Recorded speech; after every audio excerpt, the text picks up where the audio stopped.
Ooh, it's part 2 of becoming an apprentice. Guys, welcome back. Last time we were doing some quests for becoming an apprentice and also a citizen, and today it's the second part. So we're gonna get a blessing from Vatras first, so we can do that for Master Torben. And the second one, we're gonna get it from Isgarat at the monastery. But first, we're gonna talk to Daron, and we're gonna get 1 extra rhetoric point and 20 gold. We just drop the gold on the floor here next to the tree, and make sure nobody's near enough of it to actually pick it up. Here, when you talk to Darren, however, just pick up all the dialogues that you can, and eventually you come to a very special one that says, I am poor. Pick that one up. You have 1 rhetoric point and 20 gold. Unfortunately, however, the blessing will not be there for you to actually get it, so you have to get it somewhere else. Unless you pay 200 gold now to get the blessing itself. And that's how I found out. Alright, so we're gonna do that after. But first, I forgot to activate the actual teleport switch on the marketplace because it's been inactive for all this time that I've been playing. We're going to do that so we have at least the teleport in town, and we're going to go to our left here, and we're going to start picking up herbs that we need to give to Constantino if we want to become his apprentice. It's also good if you finish the quest because he doesn't actually take your herbs.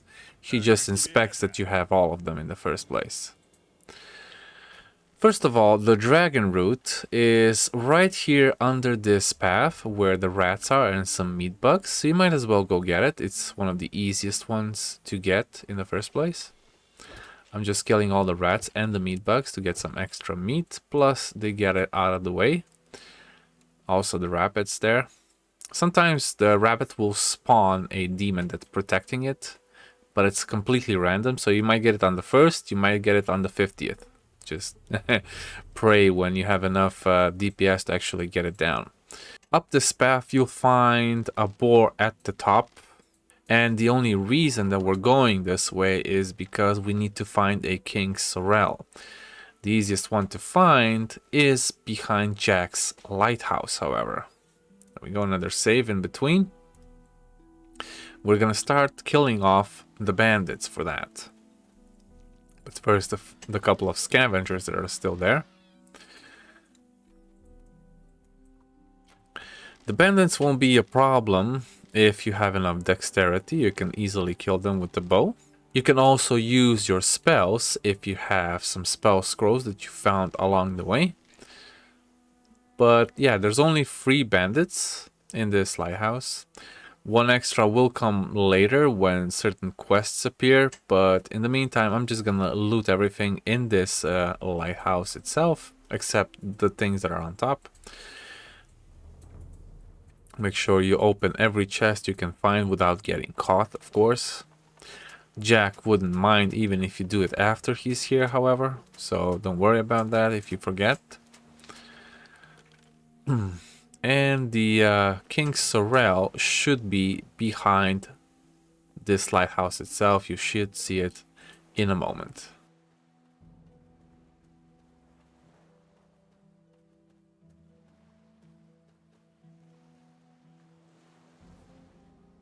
And there should be a couple of potions and even a satchel of gold up ahead if you continue further up the hill. For me, well, I'm just gonna go backwards and I'm gonna continue my path to the monastery. And until we get there, well, I just want to say a big thank you to all of you guys that have been watching this little series so far. It's been quite a pleasure, and I hope that I can make this as enjoyable to watch as I have so far. It's gonna be a long ride to the monastery, but with the right determination, you can get there with no problems. Gonna be a couple of blood flies in the way that we still haven't got rid of, and 3 mole rats at the top of this hill. with everything being ruined because the bandits attacked a merchant called Errol. We'll do that quest later on as well. If you guys have seen the new design for the Gothic remake Mole Rat, it's a little disturbing to say the least. And that one's not even the scariest. I think the scariest probably of all of them is the Bloodfly.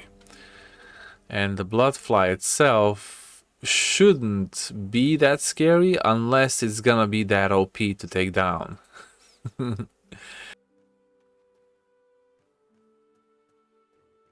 We're gonna take a left off the path here, and we're gonna kill 2 wolves and a rat.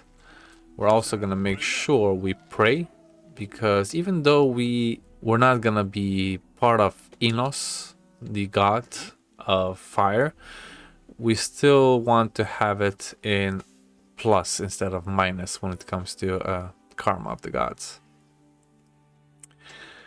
There should be another rat, a scavenger, and a couple of field beetles here.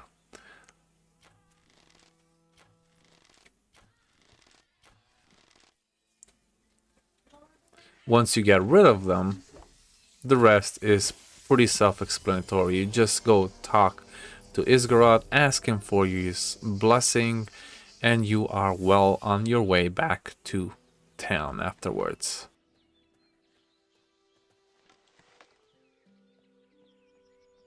The first blessing is free. Whenever you want to get another one, it's 200 gold, however. This was updated, I think, in either July or November patch. I'm not exactly sure. But it's no longer free. You have to pay for every single time you want to get a blessing. Probably to make the game a little harder than it is. We're gonna go back all the way to our lovely guy Thorben, Master Thorben, the carpenter, and we're gonna tell him we got the blessings of both gods, fire and water, Enos and Avanos. And the second master we're gonna visit is Constantino, which I am actually going to join. I want to see what the difference is, if there's any new updates, if there's anything different. I know that you get a new potion, and a first potion to learn is free, but we'll do that later on. Just make sure you grab all the experience you can get, and when you decide it, join your specific master. In terms of which is the best, well, I guess it's debatable on what you want. You can bring Constantino free herbs, Herod will teach you how to make swords, Bosper will teach you how to make bows, and you can sell all of those to those specific masters.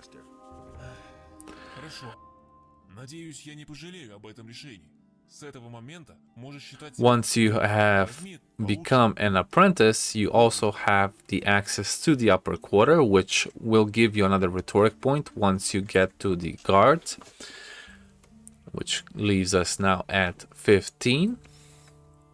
And 15 is also enough to speak to the water mage Satras if you want to go to the excavation site of the water mages. Of course, Lothar will stop you on the way up, as always, but that's not important. What's important is that we are now officially a citizen of the town. See you in the next episode, guys.